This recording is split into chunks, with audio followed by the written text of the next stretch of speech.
My name's Ameena. I am a mother of three. I am the founder of Natural Hair Treats London. I am also a TV presenter and a TEDx speaker.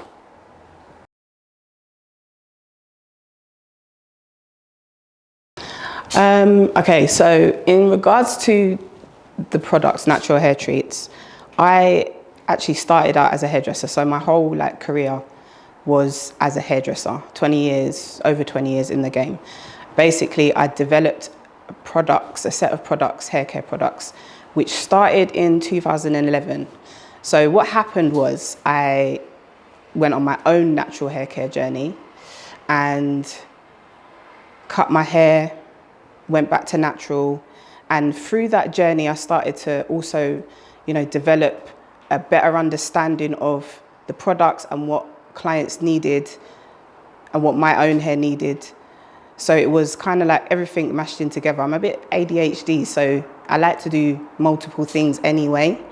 When it comes to TEDx, the TEDx came up because I ended up kind of wanting to go on stage and talk about my message, which is what I do now. It's kind of underpinned in what I do now, which is to do with the business. So I deliver products, I deliver workshops and programs.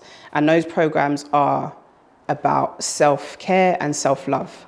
So with the TEDx, I wanted to go on stage and talk about that message, which for me, when it comes to Black women, Afro hair, and Afro hair care, the issues that a lot of women, I feel, have with their hair stem back to maybe their past, traumas that they may have gone through, and just the general idea that they get from society, from culture, that their hair is not good enough.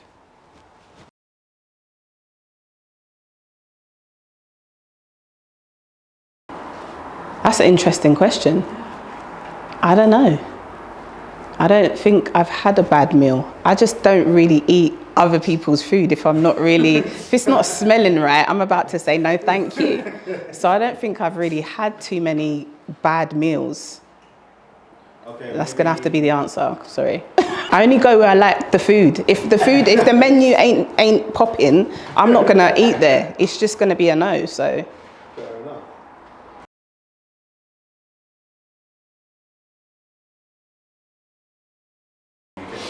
There's probably a few different factors, but I think one of the things that always stands out for me, because it's something that I focus on a lot with what I do, is the lack of cultural competence.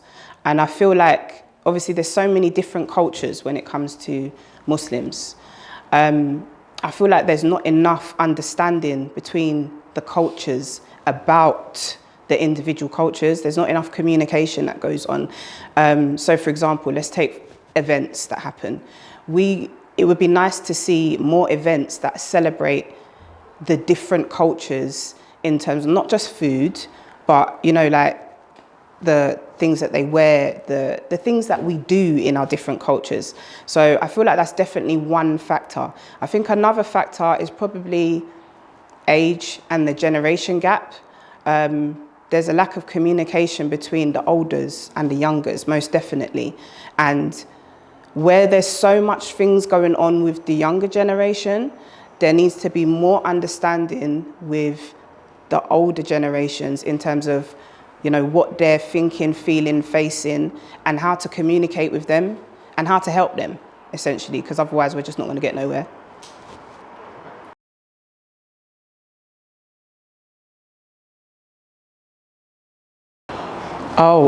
Sheer moisture. Sheer moisture. I was actually really shocked when they sold out. I'm not gonna lie. I never expected that they was gonna do that. I was like, really? Really? You couldn't just keep it for us? But it's okay.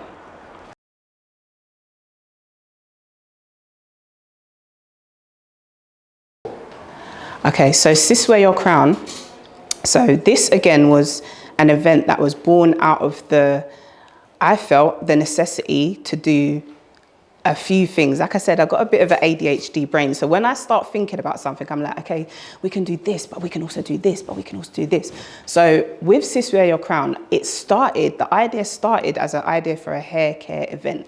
But then when I was thinking about, for example, the panel discussions, I was like, I don't really want to discuss hair like that. I want us to take the opportunity to discuss other things, right? So Sis Wear Your Crown is basically a platform. It's like a safe space for women, Muslim women, to come together to be able to share their lived experience. Mostly black Muslim women, to be able to share their lived experience when it comes to hair and beauty experiences.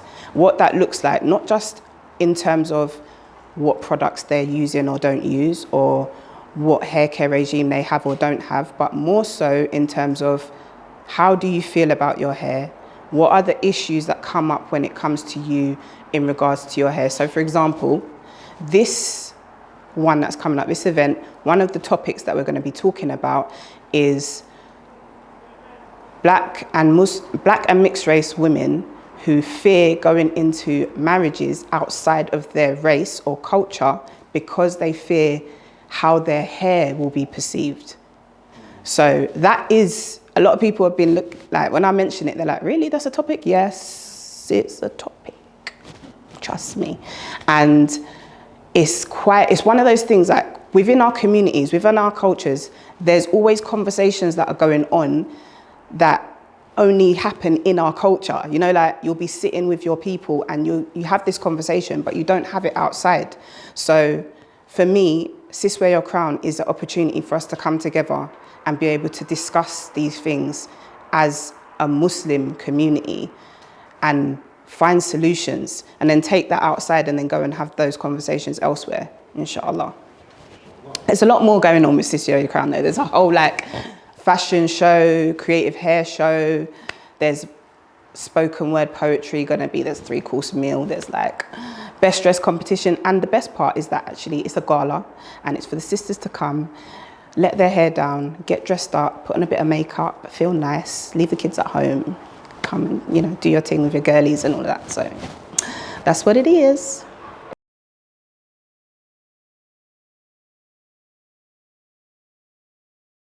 I'm definitely a fight.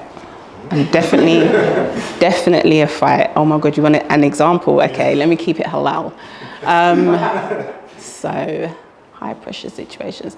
Okay, when it comes to, like, for example, with the event, last year, everything was happening so fast and all at once, but I tend to stay very calm when everything's happening all at once. It's like pressure just keeps me kind of going. I kind of know how to thrive under pressure. So, and it's almost like if you're not calm, everybody else around you starts panicking. So you have to be calm. So last year, I'm trying to think of a specific thing that's happening. There's so much going on, but everybody kept coming to me with different things like, oh my gosh, this is not happening. Oh my gosh, this person hasn't arrived. Oh my gosh, what should we do with this? Where do we put these boxes? So, you know, it's in those types of situations, I literally will just be like, okay, let's take a minute. Just do it, put it over there, okay? Go and ask that person. So I tend to just thrive. Have you experienced the Rich Elements transformation? Re-cleanse and re-soften, the game-changing shampoo and leave-in combo that never misses. Re-enrich and re-nourish, hair food that supplements hair health to give that natural glow. And finally, make those curls, coils and kinks pop with Redefine. Are you going to be the next Rich Elements transformation?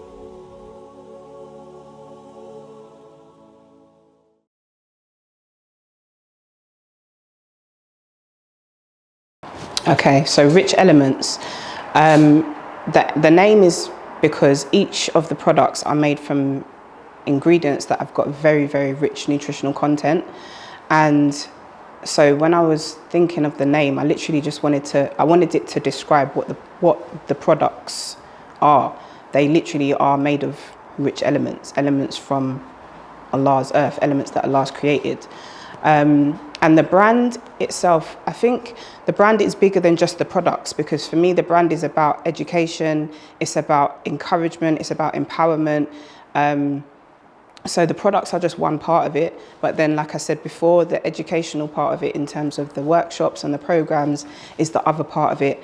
And then the events is the third part of it. And it all comes together, which, like I said, kind of brings together that empowerment, that encouragement, and also that the message of self-love and self-acceptance.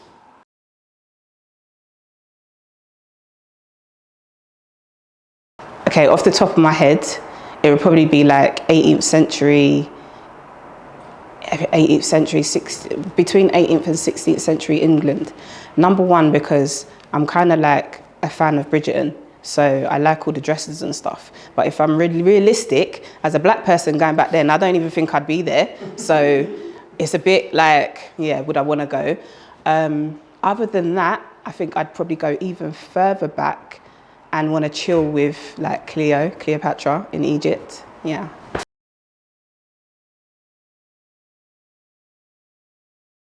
One piece of advice I think I would give is you have to be resourceful. You don't always have the resources to do what you want to do, but don't wait and don't procrastinate because you don't necessarily have what you think you need. You've got to start thinking outside the box and use what you have around you to make the vision happen. Trust me, over the years, I have somehow managed to pull some things out of the bag just based on the resources that I have around me, knowing that I need £200 for this, but I ain't got it, so now we're going to find another way to do this. This event coming up is a great example of that, because all now I'm going to tell you something, I have no money for find half of the things me for find. But somehow it's coming together. And the other thing is as well, istikhara is your best friend. Take everything to Allah, everything back to Allah in istikhara before you make any decisions, any choices. Always consult Allah and consult the people as well. Is it istiada? Okay, I'm not going to say wrong words here. We're not going to use wrong words. But go and consult the people, because Allah, we're told to consult the people and consult Allah. Don't consult people that don't know what they're talking about. Make sure you guys consult people that can actually give you good advice and genuinely have your best interests at heart. And also protection prayer, because Ayn is real, okay?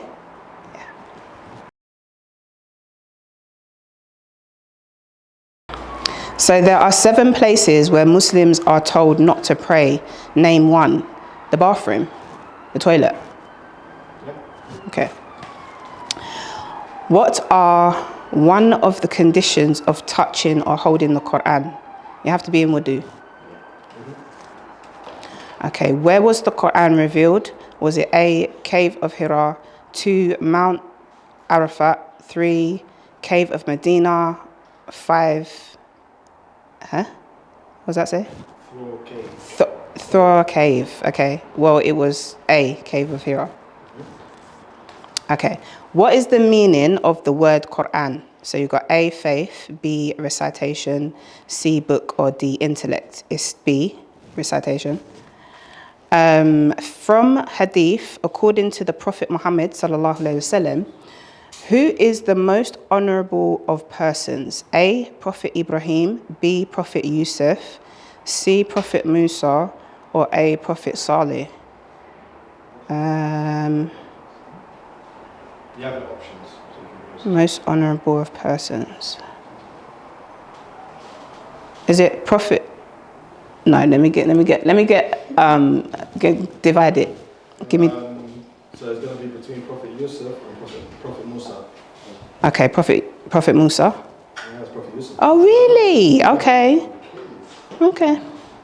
Was that because the people them tried to trick him out of his position and then he said no? Okay, that makes sense. How many Muslims fought in the Battle of Badr? Was it A, 313, B, 156, C, 457, D, 233? I don't know. Ask the audience. Can I get some help, guys? 313. We're going with 313. Is that the answer? Yay. Not that I didn't do it by myself. So, okay. Who will be the first person clothed on the day of judgment? A. Muhammad sallallahu alaihi wasallam. B. Ibrahim alayhi salam. C. Adam alayhi salam. Or D. Salih alayhi salam. The first person clothed.